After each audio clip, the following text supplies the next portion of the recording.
Olá, pessoal! Ele é o cara por trás da Escola de Artes Marciais Fabiano Martins, em São José dos Pinhais, há mais de 20 anos formando não só atletas, mas verdadeiros guerreiros da vida. Faixa preta no jiu-jitsu, ele ensina com foco em disciplina, respeito e superação. Se você curte as histórias de quem veio do Paraná para inspirar gerações, os segredos dos tatames que vão além das lutas, ou como o jiu-jitsu vira ferramenta para bater o estresse diário, Fabiano vai te dar um arm lock de motivação pura. Fala, meus queridos e minhas queridas, sejam todos bem-vindos a mais um podcast. Eu sou o Henrique Moura, estou com ela, Thalita Santos, seja bem-vinda. Oi! Também estou com ele, nosso querido professor de História, professor André, seja bem-vindo. Dale, pessoal. E hoje também estou com outro professor, nosso querido professor Fabiano, seja bem-vindo.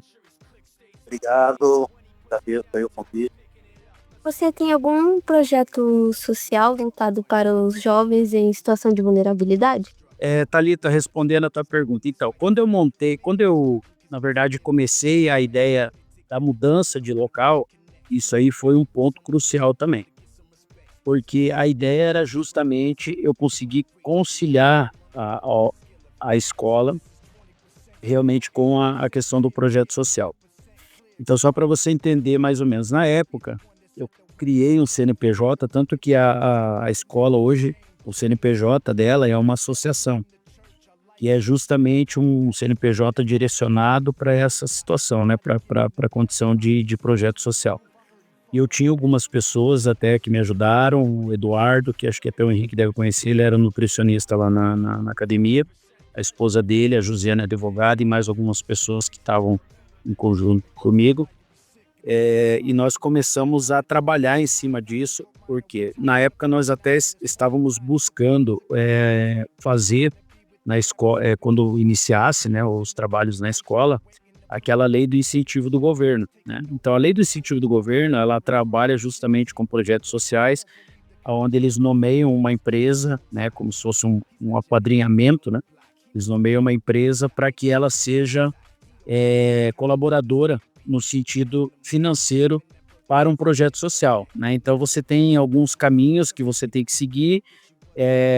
Nem sempre a empresa que a gente quer que seja parceira, ela acaba sendo, mas a gente tem a possibilidade da indicação da empresa e uma vez aprovado a gente tem um suporte, né, financeiro dessa empresa, onde eles têm como maior benefício o abatimento no imposto de renda deles, né? Então nós tínhamos na época até uma empresa muito grande de São Paulo, onde um amigo meu, ele era representante dessa empresa aqui, ele era amigo e aluno, né? Ele era representante dessa empresa, que era uma gráfica de São Paulo, e eles estavam bem dispostos a nos ajudar nesse sentido. Só que isso estava acontecendo ali na virada de 2019 para 2020.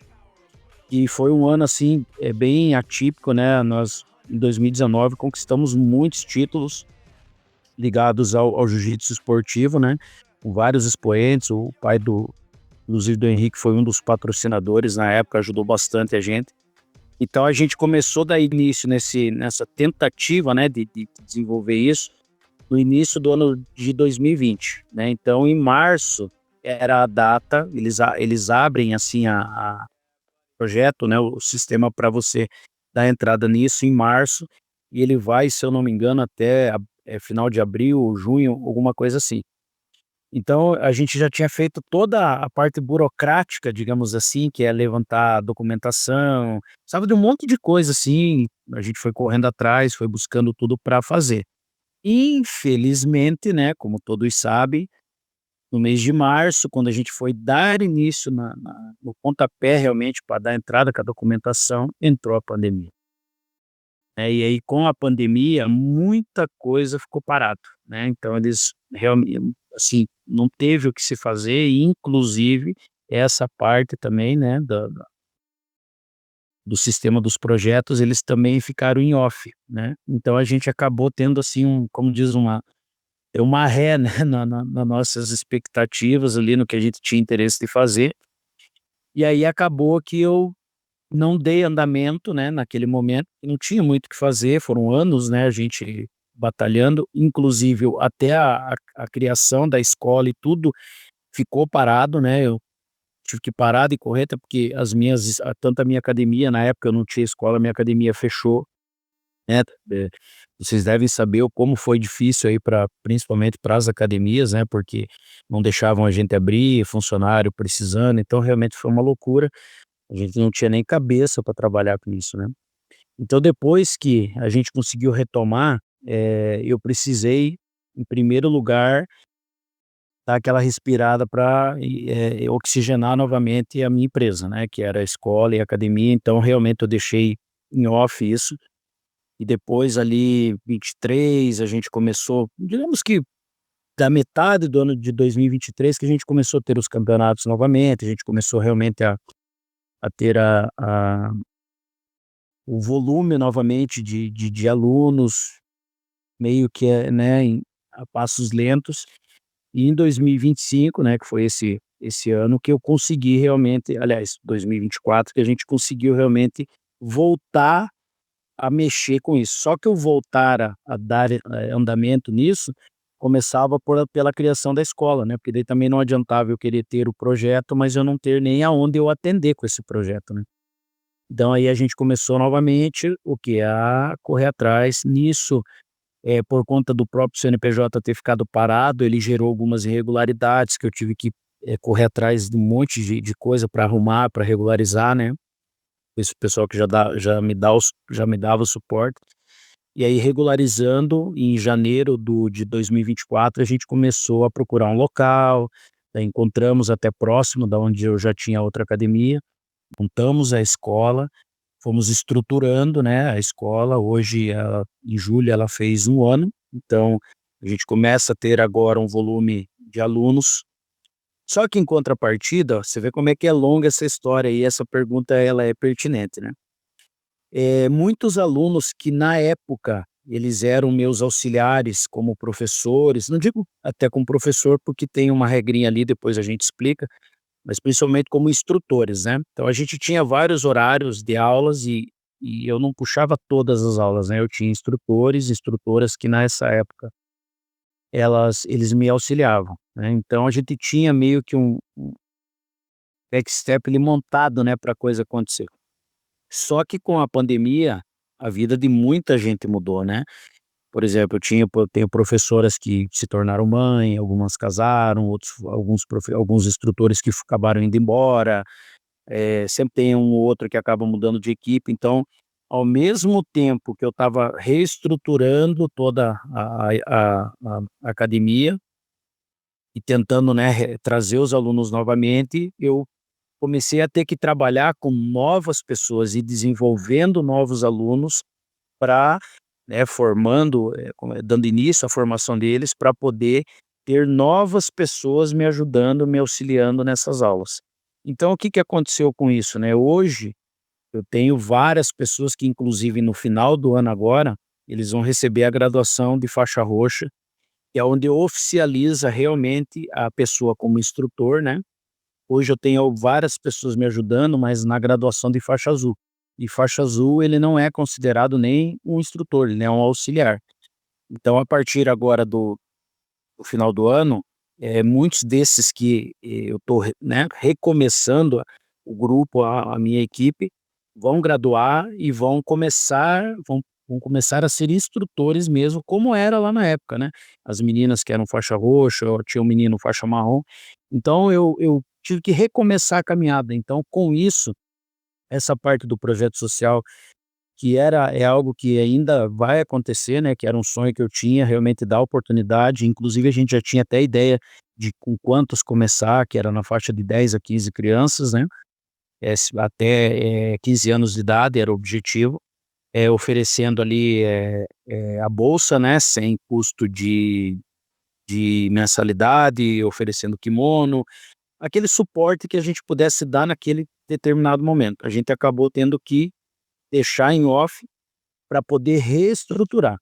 Claro que muita coisa bacana vem acontecendo, que é o quê? Alguns retornos, né, por exemplo, essas meninas que eram 2 meninas que estavam sempre ali me ajudando, né, a Tailine e a Lu, elas retornaram, né, mesmo com crianças pequenas, elas estão voltando aos pouquinhos, então isso veio me ajudar. Elas já graduaram de faixa marrom, ou já estão num nível, né, a marrom da marrom para preta agora é uma questão de tempo. Então, eu acredito que a partir do ano que vem eu possa realmente, novamente, startar essa parte que é o projeto social, mas de forma um pouco mais ampla, né, correndo atrás do incentivo lá, como eu havia explicado no início, e ao mesmo tempo, a gente poder ter alguns outros parceiros, uma vez que hoje nós temos uma estrutura, assim, que dá para fazer isso, a gente tem horário, a gente tem pessoas que vão realmente, acredito que abraçar a causa junto comigo. Com certeza, isso é muito bacana, essa questão do apoio social com as crianças, porque isso é extremamente importante, porque hoje muitas pessoas querem fazer luta e às vezes não têm condições de ter um kimono, de ter uma aula e você ofertando isso é de grande valia, porque a luta, ela ensina disciplina, ensina você ter mente, foco, não é só a luta em si, né, a gente sabe que tem, eu não sei se o jiu-jitsu tem, pode me corrigir se estiver errado, mas tem um juramento que é feito, né, que é cisado para o bem e tudo mais, e isso é muito legal, né, na luta, né. Então a gente sabe que a luta ela ajuda em muitas coisas, em muitos sentidos, né, da vida, né, também, né, a questão de você também ter uma disciplina, você ter foco e extrema importância, a luta ajuda muito nisso. Bom, professor, gostaria de fazer alguma pergunta? Opa, claro. Aproveitando, né, que a gente estava falando sobre questão de ensinar a criança, de pegar ali a disciplina e tudo mais, queria saber o que que é mais complicado? Ensinar uma criança que tá ali super animada, mil energia, ou pegar aquele adulto que quer pegar e, vou virar um lutador e vou sair dando porrada em todo mundo. O que que é mais complicado ali para negociar? Por incrível que pareça, né, a gente considerando como aluno, mas existe uma distinção bem grande, professor, em cima disso que o senhor acabou perguntando. E é interessante, vamos acho que tentar colocar de uma forma bem ampla, assim, esse tipo de situação. O jiu-jitsu hoje, ele é um business muito grande, né, ele tá em evidência, ele tá em alta, principalmente por conta da internet, né, das redes sociais. Uma vez que o Henrique, acho que ele falou uma coisa, assim, que é primordial e que é algo que eu bato muito na tecla durante as aulas. O jiu-jitsu ele não é hoje, não estou dizendo que seja só o jiu-jitsu, né, tem muitas outras artes marciais, mas o jiu-jitsu em si, ele mostra hoje não ser só uma arte marcial com objetivo de autodefesa, né, que é o principal ponto de qualquer arte marcial. Muita gente faz ainda confunde muito isso, né, acha que a pessoa quando ela entra para lutar, ela é preparada para ser agressivo ou para agredir alguém, e é totalmente o inverso, né, pelo contrário, a pessoa é preparada para ela ter obviamente confiança, mas acima de tudo ela ter equilíbrio, né, para que ela saiba lidar com todas as situações e não só dentro do tatame, mas fora do tatame também. Então, digamos que hoje, o que que é algumas barreiras, né. Você tem, por exemplo, um pai de família que se matricula, que trabalha o dia inteiro, ele tem a correria do dia a dia do trabalho, ele tem a correria, né, familiar, então ele chega muitas vezes ali para treinar com aquele objetivo de ter o tempo dele, né. Nem todos conseguem no início, principalmente quando está no início, separar, né. Às vezes ele vem estressado, ele acaba querendo descarregar aquele estresse ali, acaba indo embora mais estressado. Muitas vezes ele não consegue, entender que da porta da escola para dentro ele tem que deixar, né, para trás isso daí, tudo que aconteceu no dia a dia, seja favorável, seja desfavorável, enfim, para que ele realmente aproveite aquele momento. Porque senão ele também não vai se desenvolver, ele não absorve, né, se uma vez o corpo dele tá ali, mas a cabeça não tá.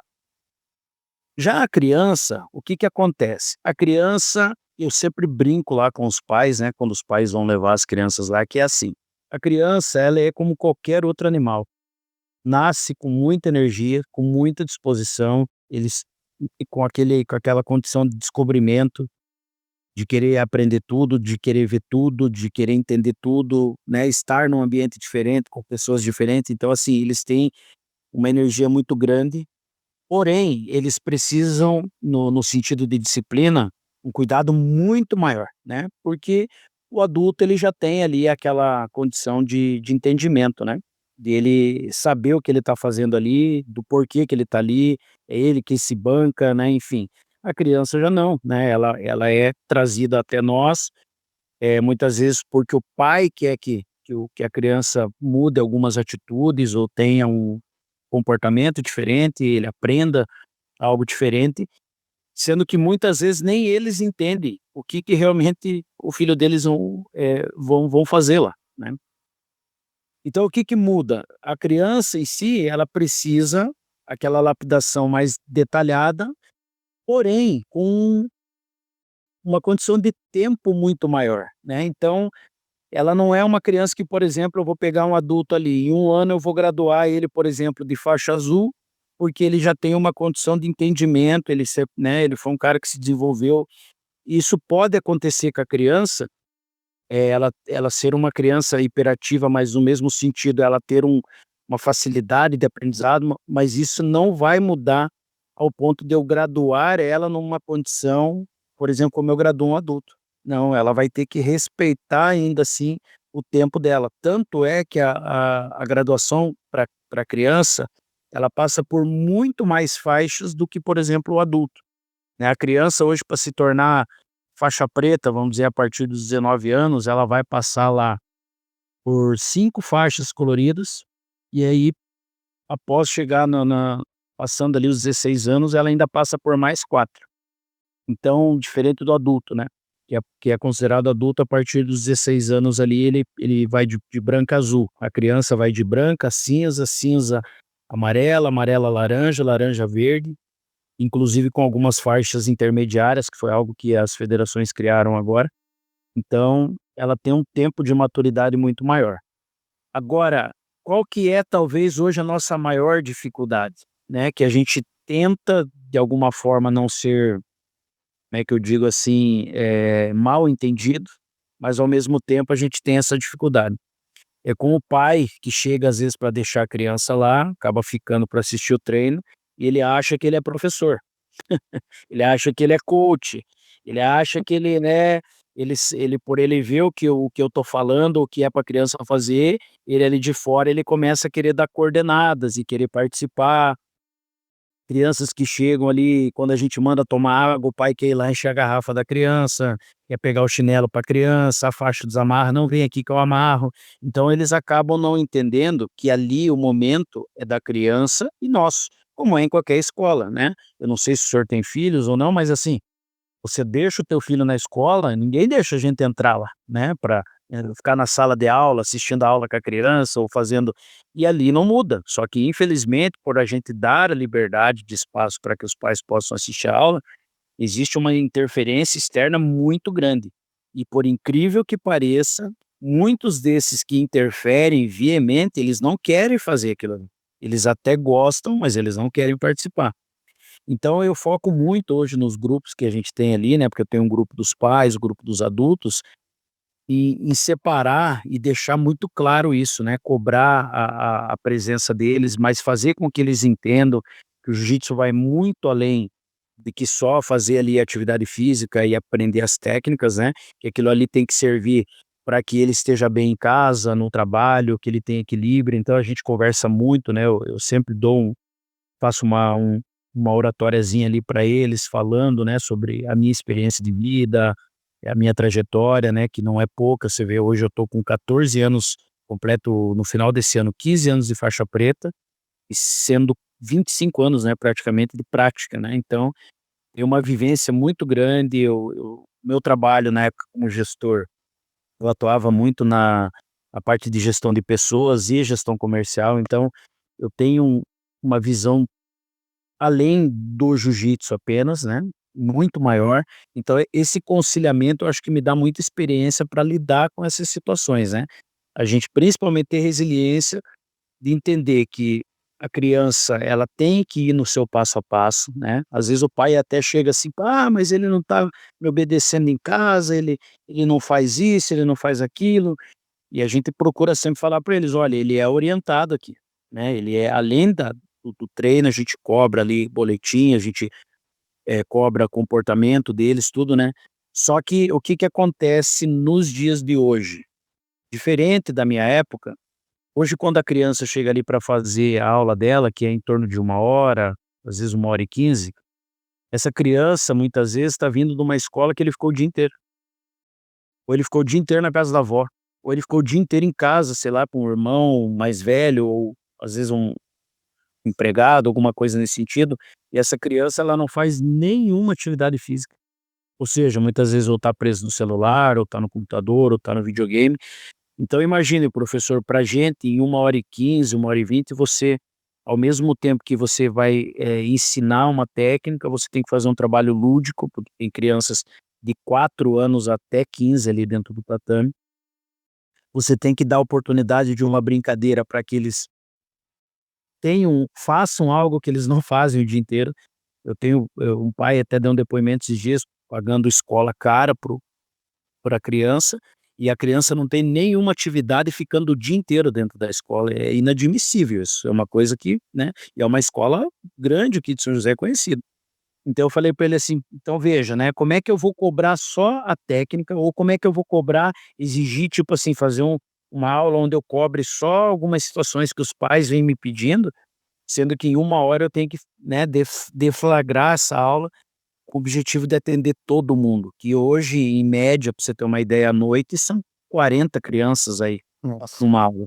É gente, é eu gente. tenho ali, eu dentro do tatame com 4, 5 instrutores, né, então é uma outra coisa que acontece, que eu foco muito em falar para os pais, que não acontece em muitas academias. Tem academia aí, alguns projetos sociais, com uma pessoa dando aula que não tem uma formação ainda dentro do jiu-jitsu, né, não tem uma condição, dando aula às vezes por uma quantidade semelhante à minha. É muito difícil disso acontecer com qualidade, com responsabilidade, né. Então, digamos que talvez hoje a maior dificuldade seja com as crianças, por conta disso, né, eles não têm opinião formada como adulto, né, então, automaticamente o cuidado é muito maior, o trabalho é muito mais cansativo, só que por outro lado, é gratificante, porque a gente vê muitos ali, ó, eu tenho alguns expoentes hoje competindo, tem uma menina inclusive, a Maria Helena, que acabou de ser campeã brasileira, e tem 10 anos, é uma menina com foco excepcional, e vários outros, né, que já competiram. Então, digamos que uma recompensa de certa forma pela dedicação, né, pelo esforço a mais que a gente faz com eles, acaba sendo interessante, porque a gente sempre recebe: "Ó, melhorou na escola, o comportamento está melhor, eles estão mais calmos". Porque como eu falei, eles precisam dispersar energia. E a criança que não dispersa energia, qual que é o maior problema? Ela vai guardando aquilo, e ela pode acontecer o quê? Ela vai fazer como faz aí, às vezes eu faço esses comparativos, os pais ficam meio assim, né. Mas você compra um cachorrinho pequeno, se você deixar ele preso dentro de casa, quando você voltar alguma coisa, ele destruiu. Gato sobe na cortina, eles por quê? Porque eles querem gastar, eles precisam dispersar aquela energia que está neles nessa fase de crescimento. Depois eles crescem, eles param. A criança é a mesma coisa. Se você der a oportunidade, né, se eu chegar lá, por exemplo: "Ó, vocês vão fazer o que vocês quiserem hoje", eles derrubam a escola, né, porque eles querem gastar aquela energia. Então a gente vai tentando canalizar aquilo, né, para que eles possam realmente ter essa dispersão de energia, mas com consciência, fazendo coisas da maneira correta, e acima de tudo eles irem aprendendo como lidar, né, no dia a dia, seja em casa, na escola, e por aí vai, né. Legal, bacana essa questão que você comentou ali das crianças e tudo mais, é bem isso mesmo que você comentou. Eu tenho um cachorro e quando a gente, por exemplo, acontece de prender, você percebe que quando você solta o cachorro, ele fica totalmente querendo correr, ele quer realmente soltar a energia, né, e a criança realmente é a mesma coisa, ela tem essa necessidade, ela tá, em fase de crescimento, tá com aquela energia total, então a gente sabe que realmente a luta ela vai canalizar a energia, fazer com que ela fique mais tranquila, aprenda discernimento, várias outras coisas. E uma coisa que eu Só um gostaria detalhezinho, pode deixa eu só falar. falar um detalhezinho interessante em cima disso que você falou, porque é bem pertinente. Isso a gente a vida toda ouviu falar, né, pra gente que é até mais velho, a gente ouve. Se você prender um cachorro na corrente hoje desde pequenininho, você vai ouvir sempre falar: "Ah, mas esse cachorro ficou preso a vida toda, por isso que ele é agressivo, por isso que ele avança, por isso que ele é desse jeito". Por que que o animal faz isso? Porque ele é agressivo realmente? Não. Ele é um animal acuado e ele sente muito medo. E o avançar, o ter aquela atitude é de medo, porque você vai se aproximar de um animal que nunca foi tocado a mão nele, ele nunca brincou, ele se socializou. Então é automático você se aproximar dele e ele se tornar agressivo com o objetivo dele se defender, porque ele sente medo daquilo ali, de algo que não acontece. Pode ver, quando muitas crianças, às vezes você vai querer brincar com a criança, alguma coisa, a criança é bem arredia. Por quê? Porque ele não está acostumado com aquilo. Ele não vê gente, ele não socializa. Ainda mais nos dias de hoje. Na nossa época, a gente vivia na rua. Nos dias de hoje, é preso dentro do apartamento, é preso dentro de casa. Então, a dificuldade é muito maior, porque eles não têm acesso a muitas coisas que eles precisariam ter, né? Às vezes só na escola vai ter ali o convívio com os amiguinhos, fica refém apenas aquilo ali.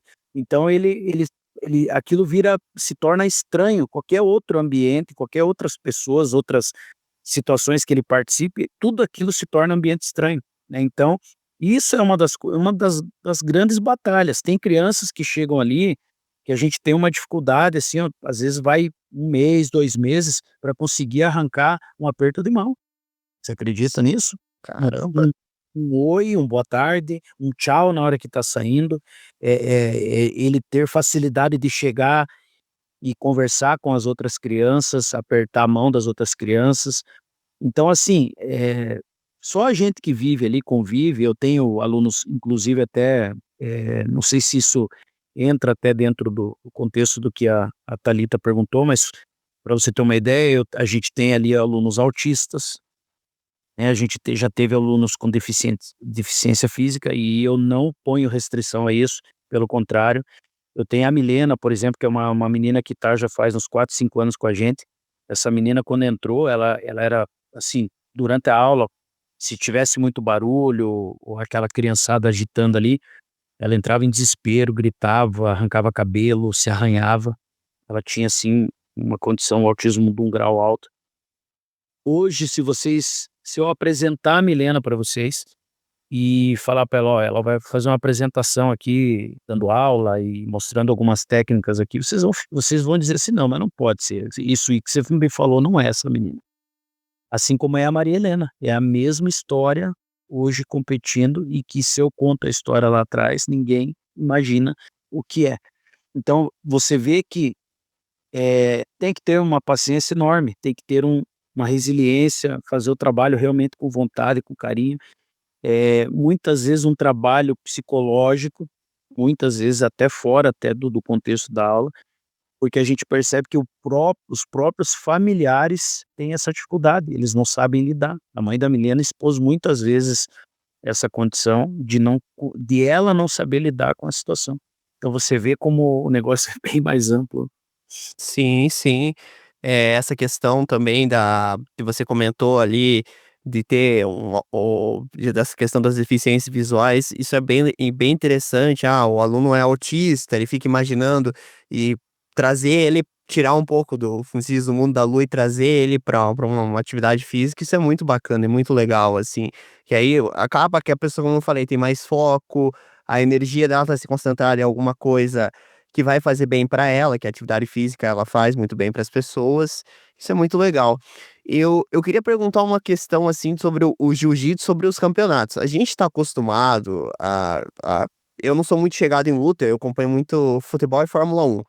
Então, geralmente a gente acompanha, lutas na Olimpíadas, às vezes a gente assiste um UFC, alguma coisa assim que tem, né, a luta do Popó, que volta e meia ele desafia alguém lá pra lutar.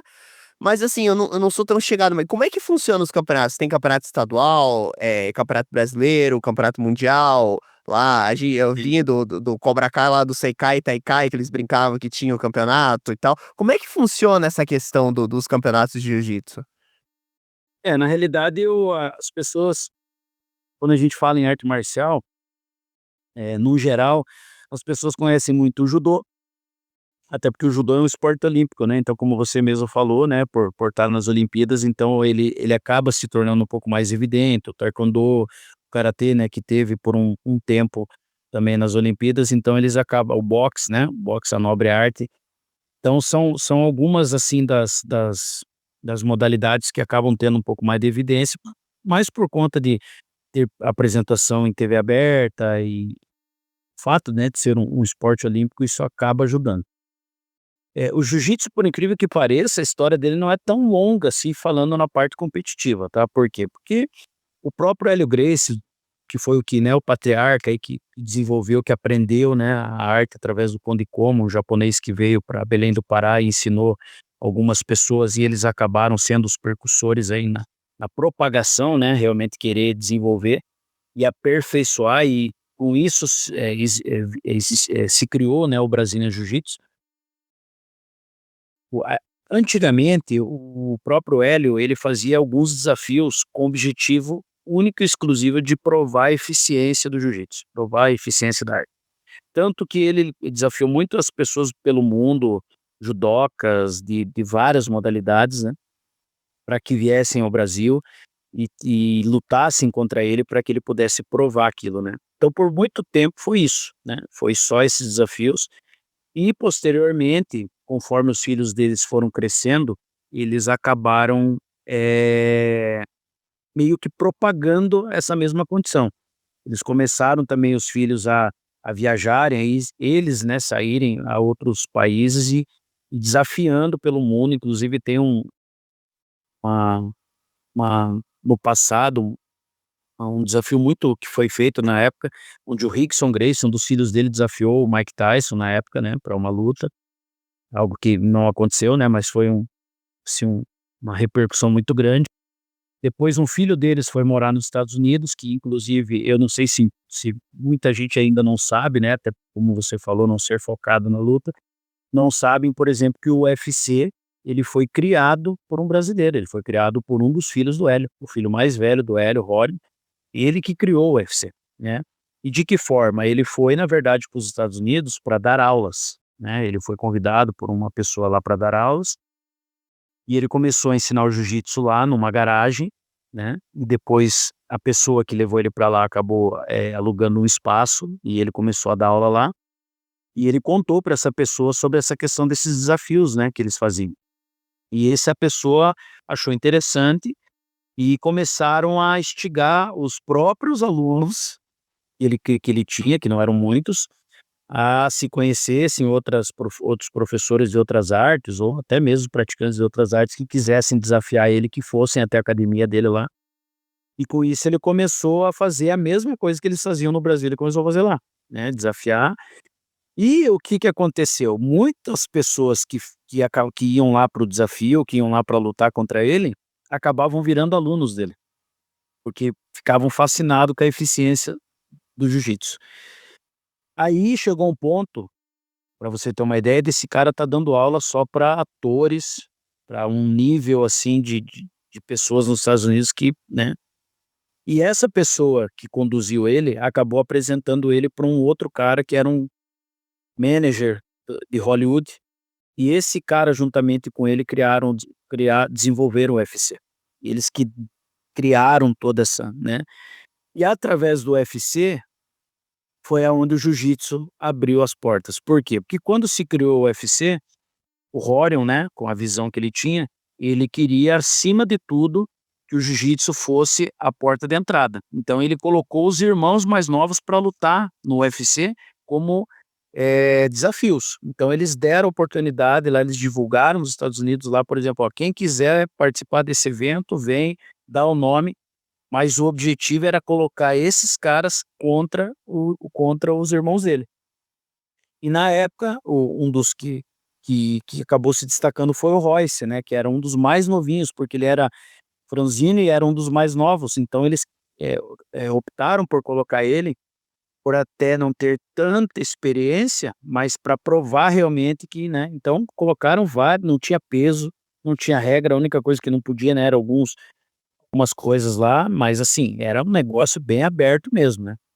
E foi ali em 93 para 94 que o Royce realmente ele explodiu, né, porque ele finalizou caras pra você ter uma ideia, na época ele pesava 70 quilos, entre 70 e 80 ali.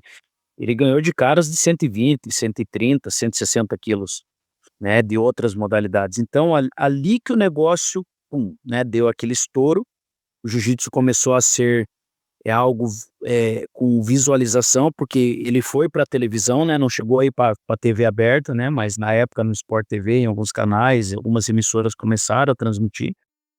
E aí começou a ter essa procura. E aí, em 90 ali mais ou menos de 93 para 94, ao mesmo tempo, surgiu mais um dos filhos, que é o Carlos Gracie Júnior, aonde esse cara resolveu criar a federação, né? Que é hoje é a maior federação, né? Uma das maiores, tem outras, né? Mas ela ainda é a maior, que é a CBJJ, né? Confederação Brasileira de Jiu-Jitsu, isso nacional, em paralelo com a IBJJF, né? Que é a International Federation Brazilian Jiu-Jitsu. Então ele tem o comando hoje dessas duas federações e promovem vários campeonatos nacionais e internacionais, né? Então o negócio já não está mais preso única e exclusivamente aqui. No mundo inteiro a gente tem hoje eles promovendo o campeonato europeu, pan-americano, sul-americano, sul-brasileiro, o campeonato mundial, né, que é um dos maiores, de criança, de adulto e de master, tudo separadinho. Acontece em Portugal, na França, em Paris, acontece nos Estados Unidos e alguns também aqui no Brasil também, né? E paralelamente a essa federação, outras federações se filiaram a ela para fazer as federações regionais. E aí é o quê? Por exemplo, aqui em Curitiba hoje nós temos ali 2 federações que são fortes, né? A a FJJPR, que foi a primeira, que é hoje comandada pelo Gurgel, que é um faixa coral, que é da linhagem lá da família Gracie, né, que tem os seus professores lá, e ele é um dos responsáveis, ele é o responsável direto hoje. Inclusive, ontem teve um evento dele aqui. E temos a federação, que é a FPJJB, que é uma federação também nas mãos de um outro faixa preta, e tem um direcionamento por outro caminho, mas tudo ligado à confederação principal, né? Então todos hoje as federações que são criadas, elas têm vínculo com a federação maior, que é a CBJJE, a CBJJ ou a IBJJF. Em São Paulo foi criada a CBJJE, que já é uma outra federação que também tem algumas raízes, porém eles começaram ligados aos árabes. Aí a história dos árabes também é interessante, porque tem o Renzo Gracie, que é um dos filhos lá dessa época, né, da criação do UFC, que ele recebeu no Rio de Janeiro um sheik, né, o sheik que é até hoje, né, o que comanda, é ele ainda que comanda lá nos Emirados, e esse sheik veio para o Rio de Janeiro para ficar uma temporada e foi aluno dele. Depois ele foi para os Estados Unidos e o sheik foi fazer faculdade nos Estados Unidos e ele treinou todo esse período lá. Então hoje ele é um faixa preta do Renzo. E quando ele voltou para os Emirados, ele puxou o Renzo para lá e desenvolveram mais uma federação. Então a gente tem a UAJJ hoje, né, que é a Federação de Jiu-Jitsu dos Emirados Árabes, que faz um trabalho que eu acho que é muito interessante, que a própria outra federação poderia ter feito e não fez. Eles a cada 3 anos, eles fazem um recrutamento. Eles abrem lá um período de inscrição para que professores do mundo inteiro, não só do Brasil, mas do mundo inteiro, eles façam a inscrição, eles passem por uma autoavaliação e uma vez que eles sejam selecionados, eles passam de 3 a 5 anos nos Emirados Árabes dando aula, porque lá já é lei o jiu-jitsu nas escolas. Então, além de o cara ir para lá dar aulas em academias, né, para as pessoas de lá, ele também tem o compromisso. E nesse período, enquanto ele está lá, ele tem estadia, ele tem salário, ele tem tudo, os custos dele sendo custeados por essa federação. Após o período, se ele quiser permanecer, ele ganha lá a condição de poder permanecer, só que obviamente ele vai ter que se bancar. Mas o que eu vejo? Por eles estarem ali, eles vão buscando países próximos ali. Eu tenho um exemplo, por exemplo, de um cara que eu conheço aqui, que é o Marcelo Brito. Ele ficou acho que uns 10 anos nos Emirados e hoje ele está em Sydney. Então com o que ele conseguiu adquirir lá, Ele montou uma academia em Sydney e hoje ele está em Sydney dando aula, né? Continua competindo e consegue. Então essa parte da competição, ela realmente foi começando ali, 93, 94, começou a ter os primeiros campeonatos mundiais, e é interessante, na época esses campeonatos eram só no Brasil, eles não eram fora, era feito só no Rio de Janeiro ou só em São Paulo.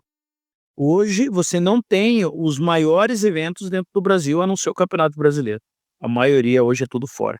E o crescimento do jiu-jitsu fora é algo assim, é incrível, né? Desenvolveu demais, então muitas pessoas acabam se formando ali na faixa preta e vão embora realmente, porque assim, o espaço para esse crescimento ele é muito grande. Para você ter uma ideia, hoje, se a gente colocar a quantidade de pessoas praticantes de jiu-jitsu a nível mundial, a quantidade de faixa preta, a quantidade de professores, ela não gera nem porcentagem. Para dizer assim que você tem, hoje a gente tem 10% de pessoas dando aula, não gera, não gera 1%, não gera porcentagem de pessoas atuando hoje. Então você vê que é um caminho ainda que dá para crescer demais. Os eventos que antigamente tinham 200 a 300 alunos participantes, hoje conta com 12.000, 6.000, 8.000 conforme o evento. Nossa, Evento de criança, pra você ter uma ideia, o brasileiro de criança desse ano tinha 5.000 inscritos. 5.000, É. caramba, era muita gente. 5.000. E do adulto, 12.000, que inclusive eles tiveram que fazer o evento em uma semana inteira, né? Começando de um final de semana e terminando no outro. E, Então, e nesses eventos, tipo assim, por exemplo, se você estando ali nos requisitos, você pode se inscrever ou ele é determinado, tipo, tem que começar do começo, tem que ganhar o regional, estadual? na verdade, isso é uma outra coisa bem interessante. Tanto que existe uma briga muito grande para o jiu-jitsu se tornar um esporte olímpico, e acredito que isso seja uma das maiores barreiras, né, para isso acontecer por conta disso. Porque, veja, as federações maiores, elas exigem, né, tanto, por exemplo, a minha escola hoje, eu pago anualmente o meu registro de professor, eu como faixa preta, eu tenho que pagar o meu registro de professor, como filiado da federação, e pago um registro que é a licença como escola de jiu-jitsu filiada à federação. Isso é óbvio, é um objetivo. Qual é o objetivo principal? A gente tem um respaldo e, acima de tudo, chega um pai, por exemplo, lá que quer colocar o filho dele, mas quem que é esse cara? Se eu for pesquisar hoje, quem que é esse cara, né? Então, ó, o professor Fabiano, faixa preta, 4º grau, da escola Bering de Jiu-Jitsu, mundialmente conhecida pelo mestre Flávio, que é um faixa vermelha, que foi aluno direto do mestre Flávio, do Hélio Gracie, né? Então eu tenho uma linhagem, eu tenho um histórico, eu tenho filiações, né? Eu sou filiado nessas duas federações paranaenses, sou filiado na CBJJ, na IBJJF e na CBJJI, então as maiores eu tô filiado, inclusive na UEJJ eu também tenho filiação, né, dos Emirados. Só que o que ocorre, né? Esse negócio de projeto social, por exemplo, muitas federações regionais, elas acabam abrindo para projetos sociais, para mais assim pensando no retorno financeiro. Então, as crianças se inscrevem sem precisar ter registro, pagam 50% do valor, muitas vezes, né? Ou se tem patrocínio de alguém, alguém vai lá e paga. E muitas vezes, quando essas crianças se destacam, elas acabam migrando para escolas numa condição igual à minha. Porque para você competir em federações maiores, você não compete sem ter registro. Você é obrigado a ter a tua carteirinha, você tem que ser alguém e tem que estar afiliado, estar preso a alguém. Então acaba que no projeto social, a criança fica num período e acaba migrando para uma outra escola, né? Porque se ela quiser realmente competir, ela tem que seguir isso daí. Então existe sim um padrão, né? Existe, e outra, a criança para se registrar, a escola precisa estar registrada e vice-versa. Então nada acontece se você trabalha, né, ali meio que um negócio só com, como é que eu vou dizer assim, por exemplo, o cara começou a treinar numa academia, o professor dele autorizou ele dar uma aulinha como projeto lá no bairro, né, nos fundos da casa dele lá. Ele não tem licença, ele não tem nenhum tipo de responsabilidade, que ao meu ver ele deveria ter, né, afinal de contas, se ele está ensinando luta, tem todo um risco, né, por trás disso tudo. ele coloca uma criança lá para treinar sem essa, né. Só que de repente essa criança, que é aquela criança que tem um sonho, né, tem toda uma dificuldade, não tem uma ajuda em nada, tem, né, tem um sonho de ser alguém, essa criança acaba, né, abraçando aquilo ali como uma oportunidade da vida. E na hora que chega lá, pô, vamos colocar essa criança para competir. O que que acontece? Ou o professor desse cara vai puxar essa criança, né, de repente até se beneficiar disso futuramente, né, esquecendo de quem e da onde a criança veio e como começou, como acontece muito isso infelizmente. Ou ele acaba migrando, o pai começa a ver, cresce o olho, vai levar, não, vamos levar ele lá naquele lugar, porque lá eu sei que lá eu já vi um monte de criança que compete lá, ele vai conseguir competir. Então acaba acontecendo muito esses trabalhos, essas coisas assim que vão, né, porque o que que acontece? A gente percebe muito nos campeonatos, as crianças que vão competir, e elas não têm noção nenhuma de regra. E toda competição tem regra, né, e de uma federação para outra a regra é diferente. E você vê muitas vezes a criança tendo atitudes, usando golpes inválidos ou tendo atitudes mesmo dentro, né, de reações e enfim, N situações que podem acontecer ali, que não condiz com a competição. E acaba que muitas vezes a criança é crucificada por alguém que não fez o trabalho da maneira correta, né, que jogou a criança ali acreditando no potencial dela, mas não deu uma orientação, né. Então isso é uma grande dificuldade hoje para a gente ter realmente, assim, uma visão da competição no jiu-jitsu para que se torne, algo maior, né, algo assim, por exemplo, como é o judô hoje no esporte olímpico. E por fim, a maior dificuldade de todas, tá? Hoje as federações maiores, elas não pagam premiação, a não ser para aqueles que competem na faixa preta, como realmente atleta profissional. O cara que deixa muitas vezes de fazer outras coisas, a não ser estudar talvez, né, hoje, graças a Deus, tem alguns projetos de lei de incentivo, que é esse que eu tenho que eu penso em fazer, e criaram institutos, né, então o cara estuda lá, o cara tem plano de saúde, o cara tem faculdade, ele tem todo um suporte, então a criança se ela vai para lá, ela vai com tudo isso, alojamento para morar, alimentação, tem tudo.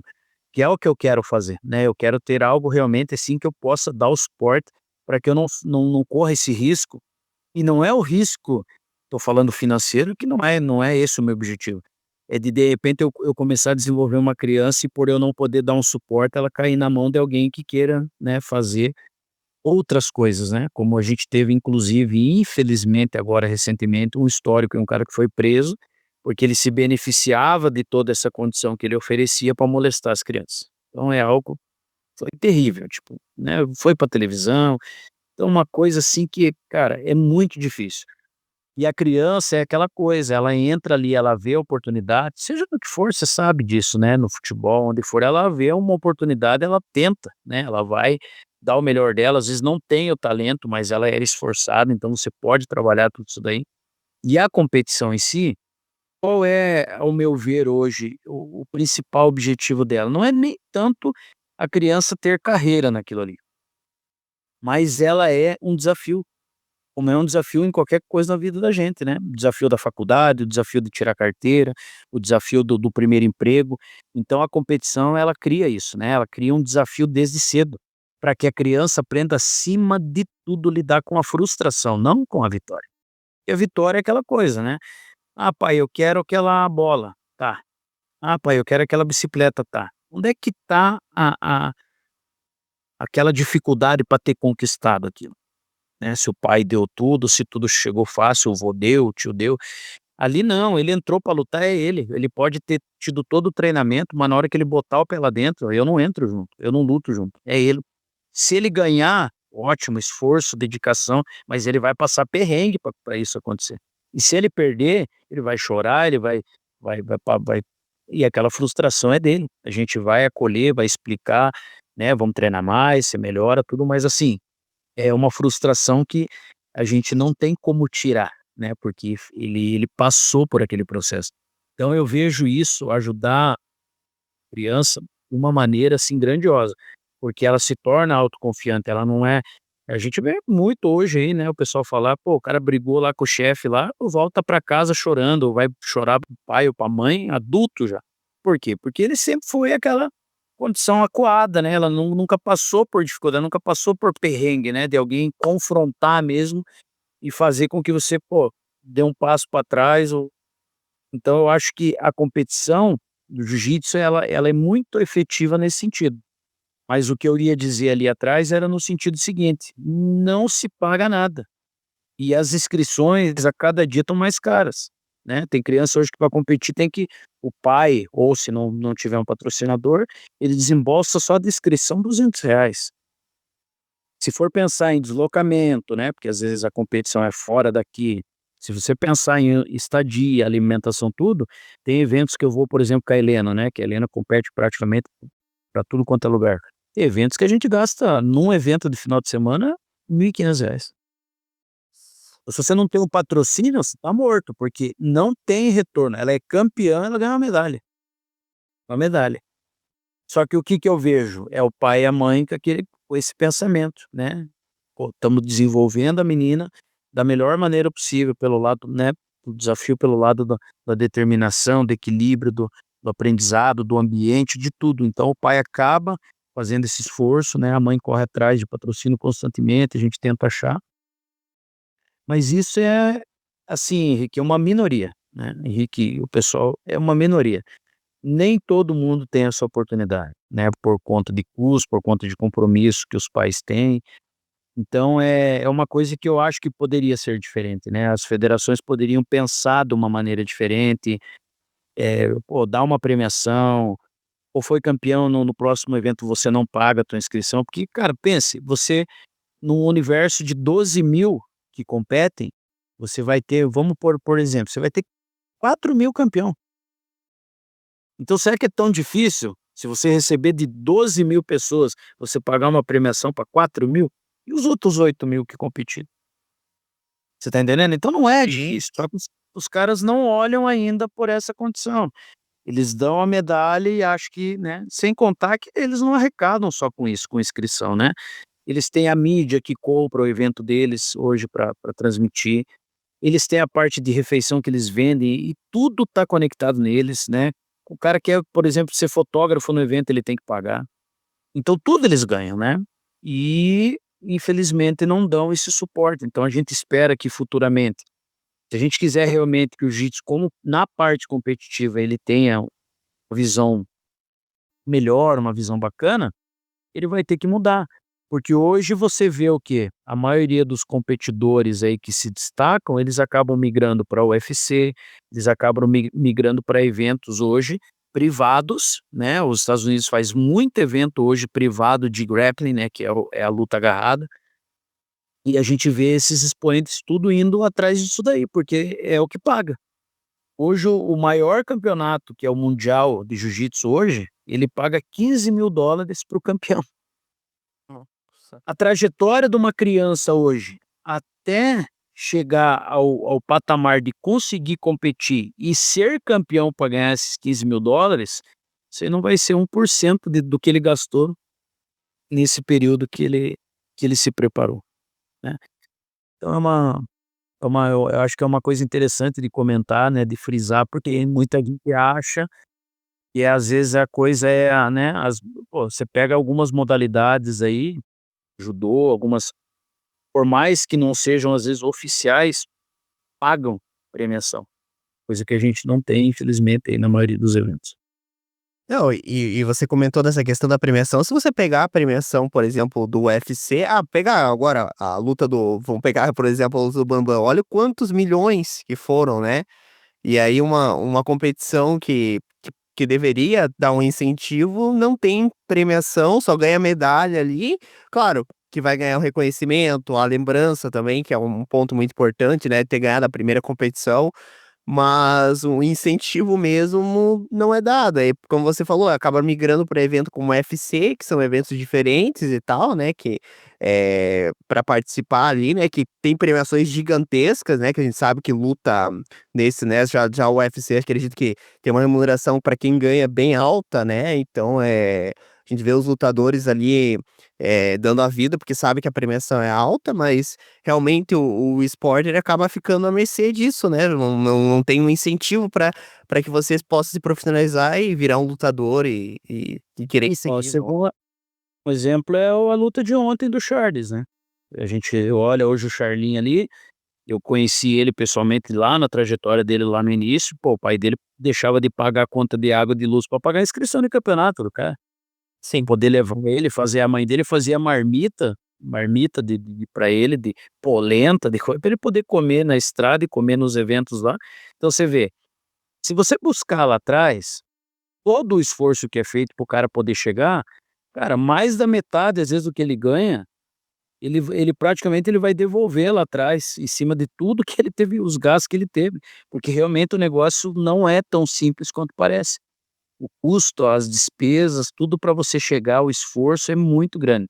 E aí entra aquele detalhe, nem sempre você ainda vai atingir o objetivo, né, que é o pior, né. Tem muitos que às vezes vai anos para ele conseguir chegar a um patamar ali que ainda não é o ideal, para você conseguir, por exemplo, um patrocinador de kimono, um monte de marca, né. Mas para você conseguir que aquele cara te patrocine, você tem que ter evidência, né. Quantos seguidor tem? Hoje o hype é esse, né. Pode ser Quantos seguidor dele. seguidores você tem?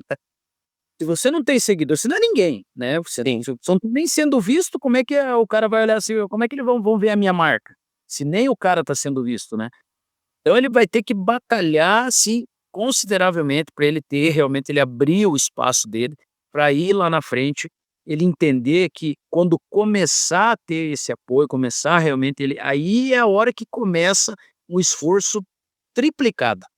Por quê? Que aí é o esforço para se manter, que é o mais difícil, né. E vai abdicar de muita coisa para poder e é o que a muitos às vezes não fazem, né, eles não querem abdicar de uma festa, eles não querem abdicar de sair da região onde eles estão, ele não quer, deixar pequenos vícios, né, algumas coisas e acaba ficando para trás. Muitos acontecem. E isso que você comentou também das redes sociais é uma questão que realmente é complicado, porque assim, não é todo mundo que gosta de rede social.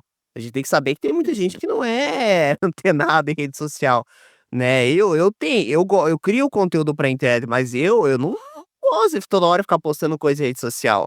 Eu não sirvo, assim, pra ficar toda hora postando stories. Tem gente que tem uma facilidade em se comunicar, de ficar postando Sim. coisa do dia a dia e ter uma facilidade pra achar seguidor, nossa, mas não é a grande realidade da maioria das pessoas, né, que o cara tem que trabalhar e tal, né. Então, às vezes, que nem você falou, o cara pode ganhar, ser o melhor lutador, é igual eu vou pegar como exemplo a Bianca Bustamante lá, que é uma piloto da Fórmula Academy, né, ela foi convidar ela não é a piloto que era mais do feminino é a Abby Pulling, mas a Bianca Bustamante, ela tem um número ela é estourada nas redes sociais, então muitas marcas pegam ela, e não a Abby Pulling, que seria no caso a melhor piloto, porque quem domina as redes sociais é ela, né, ela tá bem em destaque, né, e tem essa questão das redes sociais também, né, porque você precisa ser visto, né, hoje o número de seguidores conta bastante, né. Senhor André, tranquilo? Então eu vou fazer acho que uma pergunta, a gente seguir para um momento capcioso aqui, mas que dica que você daria para quem quer começar hoje no jiu-jitsu? Queria te fazer essa pergunta. Para quem hoje vai começar, que dica que você daria para essa pessoa? Cara, a principal, eu acho que tá dentro do contexto de tudo que eu falei, é o ambiente. Eu acho que o ambiente hoje é algo que você precisa analisar com bastante carinho, né. Tem muitas academias, como eu falei, tem muito fundo de quintal, principalmente em bairros, né. Você realmente ter hoje buscar um histórico. Eu falo porque, né, quando eu montei a escola ali, eu tinha muito essa preocupação, né, de: "Poxa, eu vou começar algo grande, eu vou ter uma atração talvez grande dentro daquilo que eu quero, que é dar aula para as crianças". Claro, os adultos vão continuar, já tinha, né, uma leva grande e outros virão. E nesse meio tempo eu, através da própria internet, né, que é uma coisa que, assim, você mesmo disse, né, a gente não quer estar postando, a gente não quer, mas você tá refém hoje, não adianta, né. Sim. Então eu acabei sigo, né, alguns professores, alguns mais antigos, alguns, né, que estão nessa vibe agora. Para você ter uma ideia, tem academias hoje que estão dando certificado até online, o cara faz aula online, gradua, pega a graduação, né, online, sem sequer pisar na academia. A única coisa que ele tem a obrigação de fazer é um exame, se ele não tiver alguém que ele consiga fazer, assim, ó, como nós estamos fazendo hoje aqui, daí ele vai ter que ir no presencial na academia. Pô, a faculdade hoje virou isso, né, cursos, enfim. Então, realmente procurar um ambiente onde você, cara, você saiba todo o histórico, né, quem é o professor, quem é o responsável, como é a academia, né. Então, em cima disso, eu tive que criar um site, né, eu não tinha site, por exemplo, hoje a gente tem o site da escola. Quando a pessoa, ela acessa, por exemplo, a minha página do Instagram, né, ela tem um link lá, ela tem um botão onde ela vai ser jogado pro site. No site, ela vai ler desde tudo sobre cada modalidade, bem como tudo sobre cada professor, né, quem é o cara, quanto tempo ele leciona, ele está agremiado a quem, né, o ambiente, qual que é a filosofia de trabalho, o que que a escola, né, eh, pretende com a atividade que ela oferece ali. Por quê? Porque eu vi muito isso, né, as pessoas hoje, por não quererem, por falta de tempo, ou a própria internet ter tornado muitas pessoas, assim, imediatistas, né, elas querem aquele negócio ali, e a informação, e já querem fazer outra coisa, tal. Então, eu acabei tendo que fazer isso, né, porque a gente percebe que a pessoa, quando ela for para se matricular, ela quer chegar lá e muitas vezes ela fala para mim: "Ó, eu já sei tudo, eu só quero fazer minha matrícula. Eu já li sobre vocês, já sei quem você é". Já chega, né, quando chega já: "Ô, professor Fabiano, tudo bem? Eu vim aqui porque eu quero fazer uma aula experimental e se eu gostar eu vou continuar. Eu já quero comprar kimono, eu até queria comprar lá pelo teu portal, só que eu vi que lá não tem para vender". Então, assim, tudo hoje está direcionado a você ser o mais transparente possível, para que a pessoa que tenha realmente interesse de ingressar, seja no jiu-jitsu ou qualquer modalidade, ela tenha o maior número possível de informação. Só que isso ainda bate de frente com preço, não é nem valor, né, e uma coisa é ter valor, outra coisa é ter preço, né. Muita gente quer o mais barato, né, ainda procura o mais barato. Então, o projetinho social da vila, aquela academia mais lá no fundão, perto da minha casa, né, aquela ideia ali que criaram no meu condomínio, né, de 2 vezes por semana ver uma pessoa ali, porque ele já é do condomínio, então ele dá aula ali num valorzinho mais em conta, vale a pena. Isso ainda tem muito, só que isso é aquela coisa, ele não te dá nenhum resguardo, ele não te dá nenhum respaldo, né, se acontecer alguma coisa, você vai recorrer a quem, né? Então, veja que isso é uma dificuldade que nós como professores também temos, porque eu já tive alunos, por exemplo, chegar para mim assim: "Ó, eu não posso montar um tatame no fundo da minha casa para mim dar aula ali só para o pessoal do meu bairro ali, da minha região, né, eu moro lá embaixo, perto da Independência lá e pô, eu tenho um espaço lá no fundo lá, coberto lá, eu quero pôr um tatame e dar umas aulinhas ali". Eu não autorizo. Eu não autorizo, porque eu me torno corresponsável. O que que pode acontecer tanto nesse espaço lá, Henrique, professor e Thalita? O que que tanto pode acontecer num espaço desse onde eu não vou estar lá? Será que só aula? É? Eu não sei, de repente, se esse meu aluno pode começar a ter algumas atitudes diferentes, né, com o público feminino, alguma coisa assim, e aí? Eu não tenho esse controle. Então, eu não autorizo.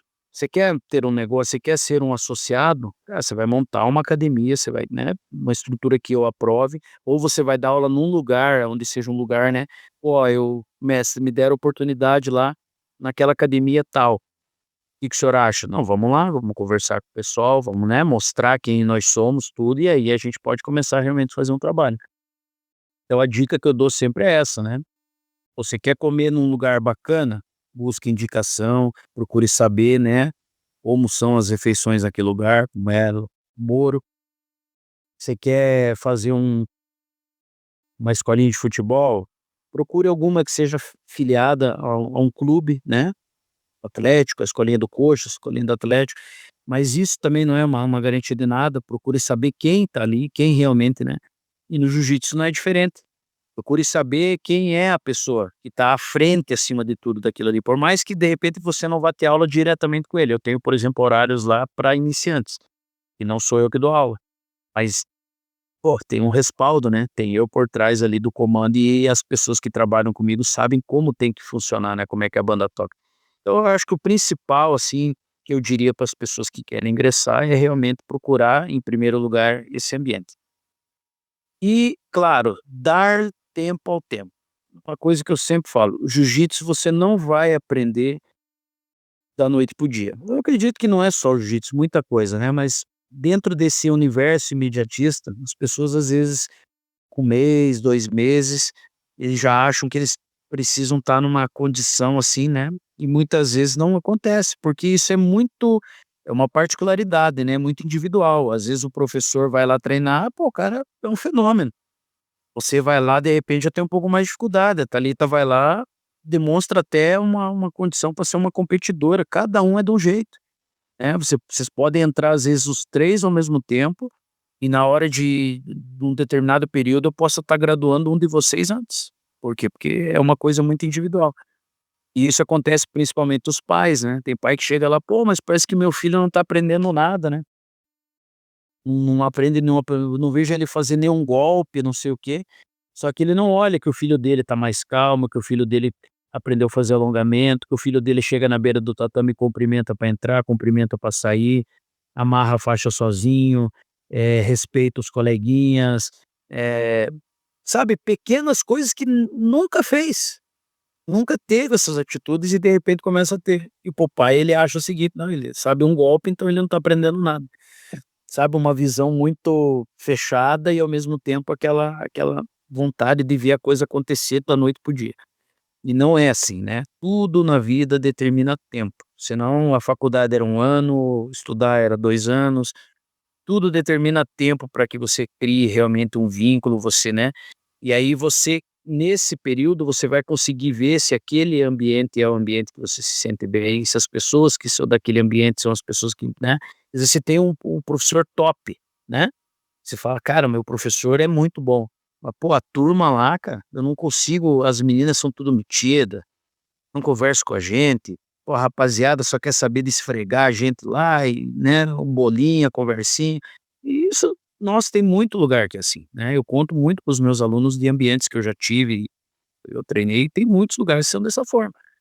Então essa análise ela é bem pertinente, né, você realmente olhar, não é uma garantia que com 2, 3 meses você tem uma identificação real com aquilo.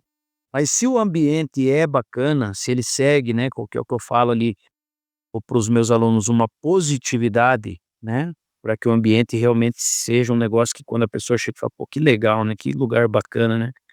E ele comece a perceber que não é só a luta, que não é só a técnica, que não é só fazer exercício, ele com certeza vai ter uma condição, uma possibilidade de desenvolvimento melhor do que talvez ali no vizinho. Legal, e isso que você falou, né, das pessoas serem mais imediatistas, hoje tá muito assim, que é pra ontem, parece que eu já tô fazendo o curso, já quero sair dando voadora, chute, pirueta, e como você falou, não é assim, exige prática e cada pessoa, ela tem a sua condição particular, umas vão demorar mais, como é o desenvolvimento das pessoas também, umas pessoas desenvolvem mais rápido, outras não, e faz parte da vida, infelizmente cada um é diferente, né. Mas pra gente encerrar o programa eu preparei Não, uma mas pergunta. como diz, tudo demanda um tempo, né. Às vezes você recebe uma indicação, por exemplo, de um lugar para você comer, né. "Pô, vai comer em tal lugar lá que é muito bom, cara, já fui lá". Aí você vai naquele dia e a comida péssima, gelada, atendimento ruim. Cara, e às vezes é um problema daquele dia, né, dos funcionários que não estão, numa boa, de repente tem alguém cobrindo a pessoa principal lá na cozinha, que não tem talvez a mesma destreza, né, então, meio que teve que fazer aquilo ali na hora, e daqui a pouco essa pessoa faz o quê? Ela vai na rede social e condena o lugar, vai falar para o amigo que indicou: "Cara, como é que você me indicou esse lugar? Lá é péssimo, não sei o quê". Então assim, é muito difícil hoje a gente lidar com tudo isso, né, porque às vezes a pessoa ela tira por conclusão. De repente está tendo uma aula ali, a pessoa chegou com a criança para visitar, e eu tô dando uma dura numa criança lá, né? Uma dura no bom sentido, né? Pô, você tem que melhorar, você tem que ser assim. E o pai, às vezes, vendo aquilo, ele fala: cara, eu não vou botar meu filho aqui para esse cara ficar gritando com ele.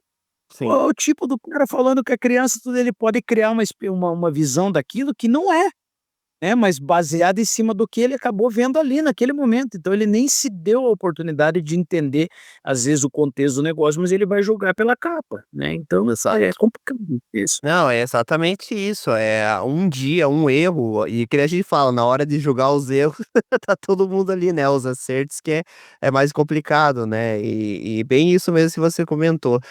Mas para a gente encerrar o programa, eu preparei aqui uma pergunta, é uma pergunta muito simples, mas e claro, eu gostaria de saber qual foi a sua luta mais difícil?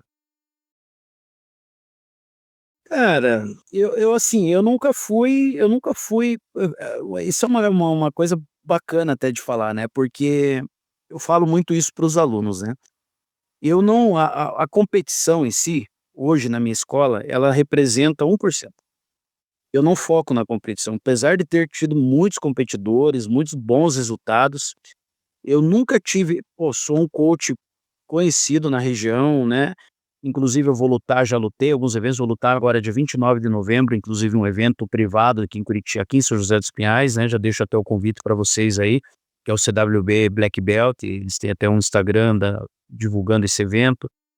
Ter lá 16, 17 lutas do preta, mais uns GPs, então é um evento bacana, muito bem organizado, feito aqui no Marcos Rosman, tem envolvimento da prefeitura e algumas pessoas ali, alguns conhecidos. Mas assim, Henrique, o que que eu digo para você, eu nunca fui o cara da competição, o meu foco sempre foi o ensino, né. O meu mestre, mesma coisa, os filhos deles, teve um que sempre foi competidor, o outro não. Eu nunca vi a competição, assim, dentro do jiu-jitsu como o meu carro-chefe. O meu carro-chefe foi o que realmente eu aprendi e a vontade que eu tenho, assim, de transmitir e ver o quanto isso é válido para as crianças e para as pessoas que estão junto comigo. Claro, tive alguns embates, mas, assim, eu não diria nem que foi um adversário difícil, cara. Isso eu acho que é uma coisa muito bacana e muitos lutadores têm essa mesma visão que eu tenho. A maior dificuldade, cara, você pisar num tatame para competir, você pisar num cage, é você vencer você mesmo. Essa é a maior dificuldade. Que quando você pisa ali, cara, que você entra e pensa assim: "Ó, agora é só comigo, cara, não tem professor, não tem torcida, não tem é eu lá dentro", é onde você tem a maior barreira, porque o misto de sentimentos, né, adrenalina, pra você ter uma ideia, na primeira vez que eu lutei, eu simplesmente quando eu peguei no cara, eu não fiz mais nada. Eu fiquei parado, literalmente parado, meu professor gritava: "Faz isso, faz aquilo". Cara, eu vi ele longe, porque aquilo a adrenalina tomou conta de uma maneira, assim, eu fiquei apático, totalmente apático, estava bem treinado, condicionado, tudo e eu não consegui fazer absolutamente nada, né, eu travei na luta. Então, por outro lado, o que que eu vi? Eu tinha uma barreira a mais para enfrentar, porque, pô, eu sei a técnica, eu sei tudo. Agora vamos imaginar, pensando assim, né, e se acontece isso na rua? Se de repente eu sou, colocado em situação de prova a me defender na rua, e aí?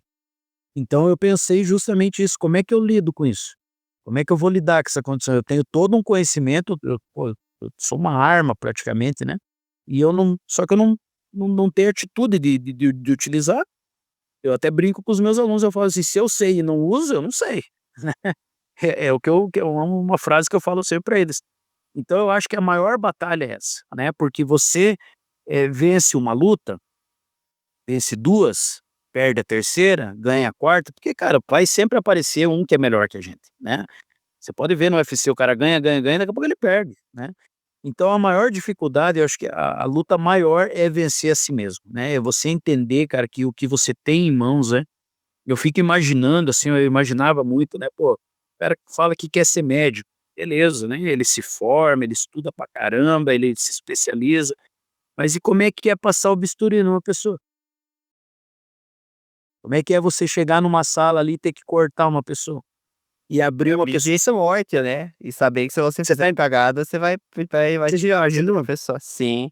E aí você vai chegar ali na hora com a pessoa deitada, né, dependendo da tua atitude, do teu trabalho para fazer aquilo ali, e você vai fazer o quê? Vai recuar? Vai andar para trás? Se você não executar, você vai ser crucificado pela família, por todo mundo, se isso repercussão. Então, cara, você vencer a você mesmo é a maior dificuldade, né, você pisar ali e falar: "Cara, agora é comigo, é eu se eu não fizer, não", entendeu? O que que isso vai representar, né? E não é representar, claro, vai respingar, né, vamos pensar assim, né, teus alunos que vão estar torcendo por você, as pessoas que futuramente podem vir a entrar, treinar com você só baseado em cima daquele resultado, porque acho que você ganhou, você é o melhor, né, e não quer dizer absolutamente nada. E o que que é o mais interessante em cima disso tudo, cara? Quando eu ganhei a primeira vez, eu acho que isso foi o maior divisor, assim, pra mim. Eu não tive uma sensação prazerosa da vitória, de ter conquistado a medalha ou ter conquistado o título. A única situação, o único sentimento que eu tive foi assim: "Cara, eu consegui", sabe, pô, eu consegui. Pô, lá atrás eu não peguei no cara e não consegui, não, sabe, não consegui fazer nada. E hoje eu consegui lutar. Nossa, olha, eu consegui fazer essa, fazer aquela que eu treino lá, eu consegui controlar aquela emoção, aquele sentimento que tomava conta, que não deixava eu fazer, eu consegui. Então, a única coisa que o único sentimento que me deu, assim, o mais prazeroso foi esse. E todas as outras vezes que eu lutei, foram sempre a mesma coisa. Eu nunca tive o prazer da vitória, por ter ganho aquele evento. Pô, você foi campeão daquele evento. Pô, você ganhou daquele cara. Nunca. Pelo contrário, eu só me sentia satisfeito por ter conseguido, mais uma vez, me vencer nas minhas dificuldades. Então você vê que é interessante, né? Às vezes tem muita criança que ela acaba querendo ganhar tudo ou querendo vencer determinados eventos ou determinadas pessoas a todo custo.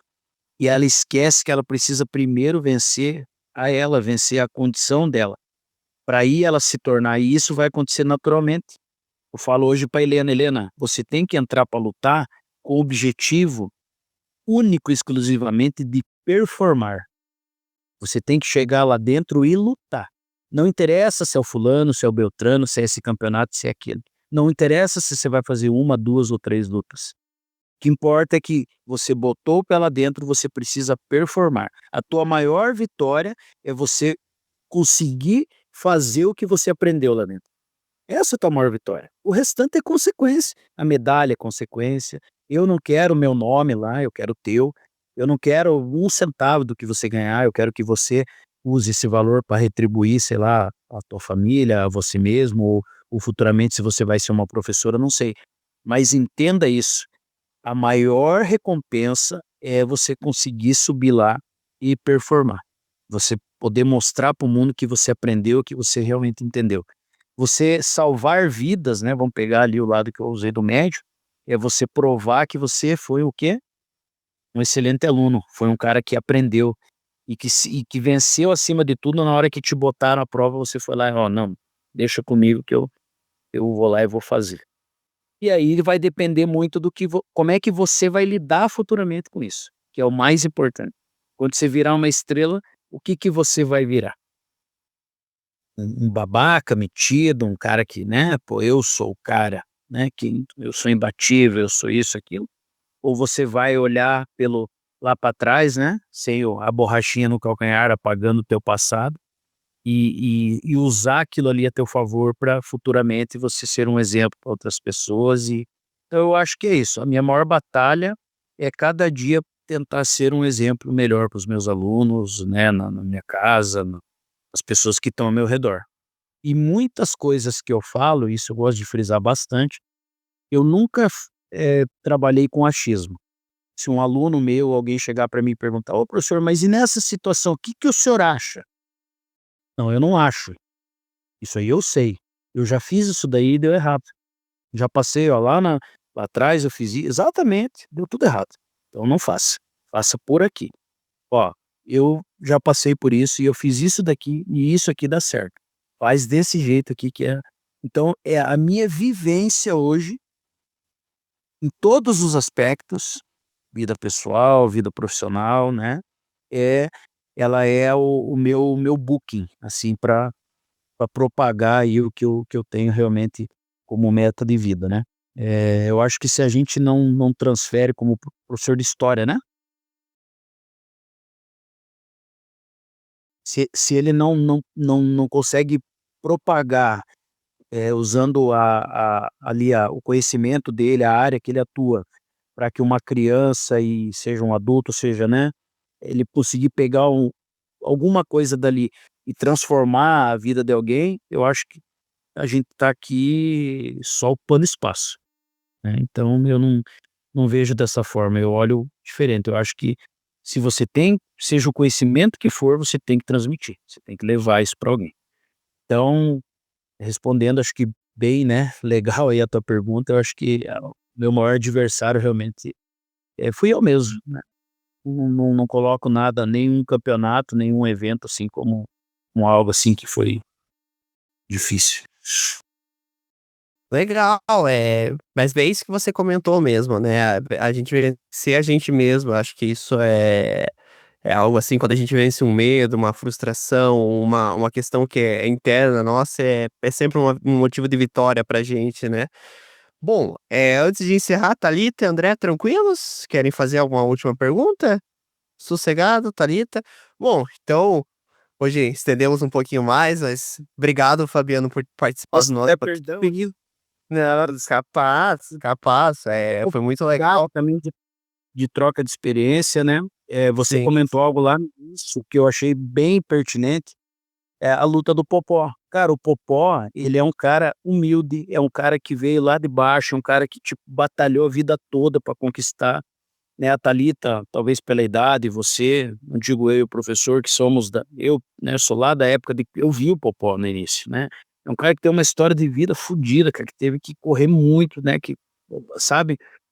E hoje, nos dias de hoje, a possibilidade o cara depois de aposentado, depois de não precisar, ele se dispor a mostrar a arte dele, que é o que a gente, né, que tem um entendimento um pouco maior, se o cara se dispõe a mostrar a arte dele, claro, de certa forma vai fazer uma grana, né, porque está se expondo midiaticamente falando, tudo e tal, mas ele está correndo esses riscos, né. Você vê tanta bobagem falarem dele ali, nos comentários de tudo aquilo que aconteceu, mas o cara é empurrado àquilo, né, porque infelizmente quem cria esse tipo de ambiente, o objetivo daquele espetáculo ali, ele está longe de ser mostrar o popó do boxe. Não, ele está ali única e exclusivamente para criar mídia, para criar seguidor, para criar, sabe, uma condição e infelizmente esses caras acabam entrando, né, nesse hype, nessa vibe aí, e manchando às vezes toda uma história de vida deles, né, porque o cara a gente quem é Dante sabe o que o cara é, né, sabe o que ele representou para o nosso país. E daqui a pouco, né, por um monte de outros caras que nunca foram nada e que querem se promover hoje, e usando o cara, porque para mim eles usaram o Popó para se promover, né, fazendo o que eles fizeram ali, acaba acontecendo tudo aquilo ali. Então você vê que será que o meu aluno assistindo aquilo ali, como é que ele está vendo isso? Como é que ele está entendendo isso, né? Porque eles vão chegar lá na academia no treino, e aí mestre, ô professor, o senhor viu lá? Pô, que palhaçada do Popó, né? Que não sei o quê. E aí eu vou ter que o quê? Né, mostrar uma outra visão do negócio, que está sendo embalado pelo que ele lê e pelo que ele viu, e principalmente pelo que ele lê, um monte de bobagem sendo falada do cara que não condiz com aquilo que ele é. Então é uma, né, uma dificuldade constante na vida da gente, a gente ter que se provar, né. Acho que é isso. Realmente, quem a gente viu lá, realmente, uma situação que foi uma situação muito complicada, muito assim, a luta em si, como você falou, era uma luta imidiática, como foi com o Whindersson Nunes, como foi com agora me fugiu o nome daquele ganhador do Big Brother, o Bambu. Bambam. a briga dos dois que teve em diversos podcasts, que aí foi se inflamando e tal. O próprio evento, inclusive esse evento acho que foi quem que foi o que lutou com ele? Foi o último, foi o Vanderlei Silva. Vanderlei Silva.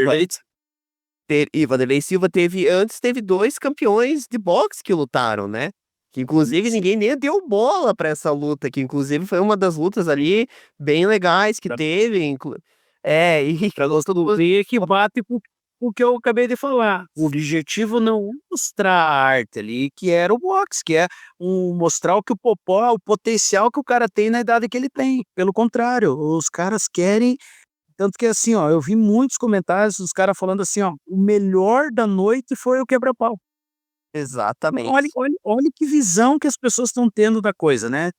Em vez da luta em si ser né, um divisor, você vê, o Popó, ele não era nem para ter lutado esse evento, a luta nem era ele, era o Vitor Belfort contra o Vanderlei.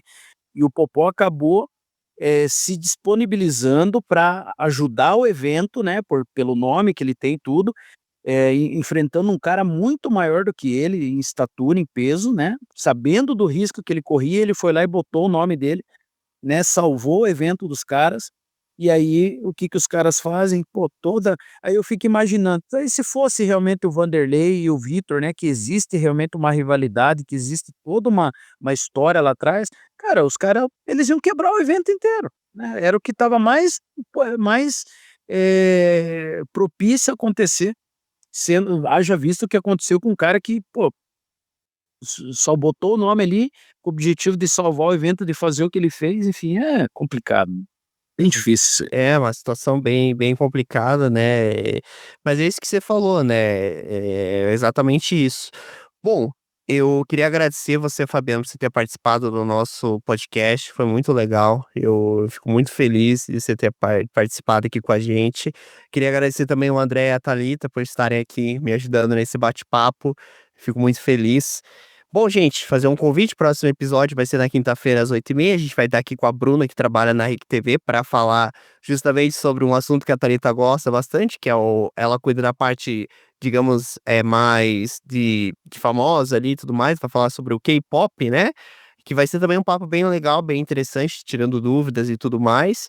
E, bom, deixar o link das redes sociais do Fabiana, o link para vocês conhecerem no Instagram e tudo mais, dê uma olhada lá. Também os links das redes sociais do Gimito, para vocês se inscreverem, né, nossas animações e tudo mais, gente. Então, mais uma vez, quero agradecer a presença de todos aqui, foi incrível, gostei muito desse episódio mesmo.